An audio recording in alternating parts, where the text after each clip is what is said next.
I'm Stephen Smith, and this is Behind the Scenes with the Boston Globe. Our journey to find Ray Jeanette in Port-au-Prince, Haiti, actually began with a trip to Manchester, New Hampshire. That's where we first encountered a determined band of limb builders at a company called New England Brace. And so they decided to go to Haiti and find amputees who needed new limbs. And on one Friday in March of last year, they went to a squalid tent encampment in Port-au-Prince, and that's where they encountered Ray Jeanette Semillian, then a 13-year-old whose left leg had been stolen by the earthquake.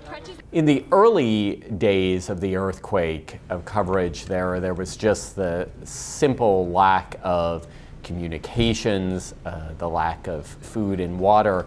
As we made successive trips, those issues abated, but then there, as a reporter, became these very real emotional issues in the longer we were dealing with Ray Jeanette and her mom. Of course, you developed a real closeness with them. The scene that is most indelibly imprinted is from one Monday evening in November.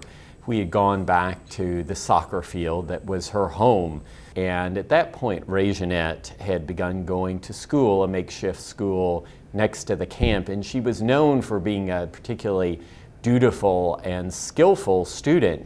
And so we'd gone back one night at dusk to see her and do a follow-up interview, and she wasn't in the tent. And we found her, and she was in the corner of the soccer field, which was bereft of any light. The only illumination was one street lamp on just the other side of the soccer field.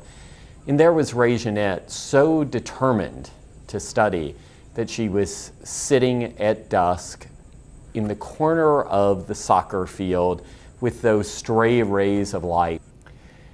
I think even before going to Haiti, I led a fairly ascetic life, but the experience of being there and seeing how so many in Haiti have so little and yet remain so deeply, fervently resilient has really reminded me of what matters most in life, the human connections that we all make.